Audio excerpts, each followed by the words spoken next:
Imagine yourself in a new Toyota. Okay, that's enough imagining. The great deals end March 31st, so get your Toyota today.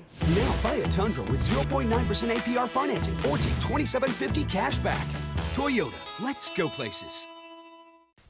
When the Ravens signed Seth Roberts last season, the acquisition did little to move the meter of excitement for Ravens fans. Many saw Roberts as another reclamation project from some other team's scrap heap, but the move wasn't all bad.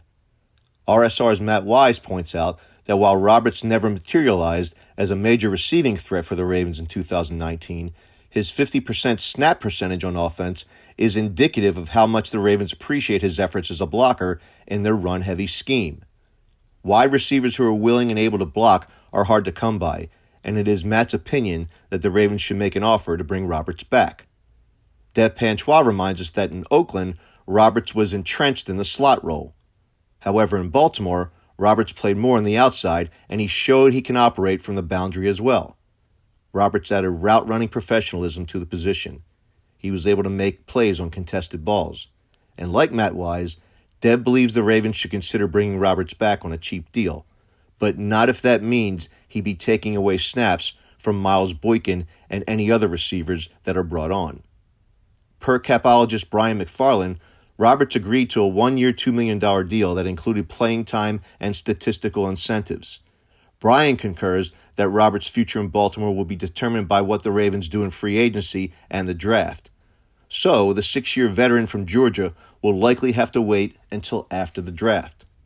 For me, Roberts' drop against the Titans during their divisional playoff game was a game changer. If he catches it, the momentum in that game shifts dramatically. There was only green between him and the end zone. Instead, the drop left the Ravens even more listless. Catch it, and Roberts probably returns in 2020. But he didn't, and now I'm not so sure that he's back. I appreciate Roberts' willingness to support the run game. As alluded to by Matt and Dev, such receivers are hard to come by. But here's the thing. Pass catchers generally aren't paid to block. Roberts had just 21 catches in 2019, 24 fewer than the year before in Oakland. At 29 years old, Roberts is probably seeking another 3 to 4 years in the league, and such paltry stats won't aid his cause. This may be a situation where Roberts wants the Ravens less than the Ravens want Roberts. I'm Tony Lombardi.